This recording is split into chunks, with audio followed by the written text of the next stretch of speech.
நம்ம இன்றைக்கி பீட்ரூட் அல்வா எப்படி செய்கிறது அப்படின்னு சொல்லி தான் பார்க்க போகிறோம். அதுக்கு ஒரு பேனை எடுத்துக்கலாம். அதில் 2 டீஸ்பூன் அளவு நெய் சேர்த்துக்கலாம்.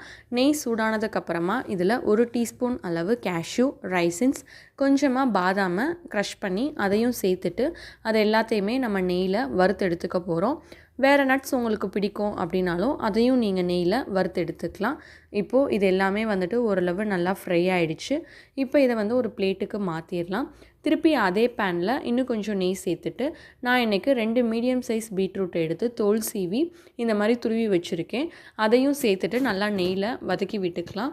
இப்போது இந்த பீட்ரூட்டில் இருக்க தண்ணி எல்லாமே அப்சர்வ் ஆகிற வரைக்கும் நம்ம அந்த நெய்லேயே ஒரு 2 நிமிஷம் வதக்கி விட்டுக்கலாம். இப்போ ஓரளவு வதங்கிருச்சு. இந்த ஸ்டேஜில் நான் இது கூட 1 கப் அளவு பால் சேர்த்துக்கிறேன். இப்போ பாலில் தான் வந்து நம்ம பீட்ரூட்டை வேக வைக்க போகிறோம். இதை வந்து நல்லா ஃபுல் சிம்மில் வச்சு வேக வைங்க. அப்போ தான் வந்து அந்த பீட்ரூட்டும் பாலும் நல்லா மிக்ஸ் ஆகி நமக்கு டேஸ்ட்டு கிடைக்கும். அதனால் இதை நல்லா மீடியம் ஃப்ளேம்லேயே வச்சு நீங்கள் வேக வைங்க.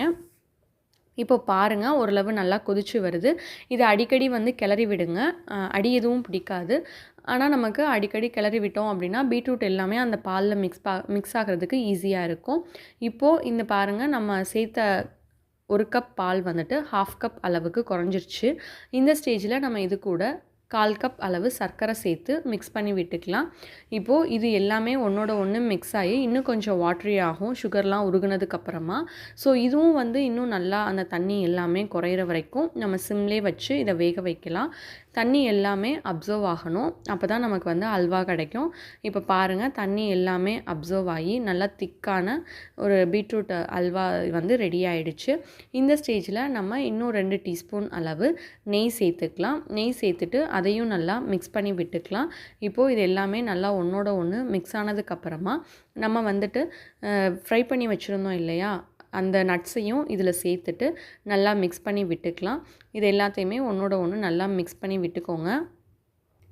அவ்வளோதான், நமக்கு தேவையான பீட்ரூட் அல்வா ரெடி ஆகிடுச்சு. இது நல்லா திக்காகவும் நமக்கு கிடச்சிருச்சு. இதோட டேஸ்ட்டும் வந்து சூப்பராக இருக்கும். கிட்ஸ் எல்லாருமே விரும்பி சாப்பிடுவாங்க. பெரியவங்களுக்குமே இது ரொம்ப பிடிச்ச ஒரு ரெசிபி. நீங்களும் பண்ணி பார்த்துட்டு எப்படி இருந்தது அப்படின்னு சொல்லி மறக்காமல் கமெண்ட் பண்ணுங்கள். இந்த வீடியோ உங்களுக்கு பிடிச்சிருந்தது அப்படின்னா கீர்த்திஸ் கிச்சனுக்கு சப்ஸ்கிரைப் பண்ணுங்கள். தேங்க்ஸ் ஃபார் வாட்சிங்.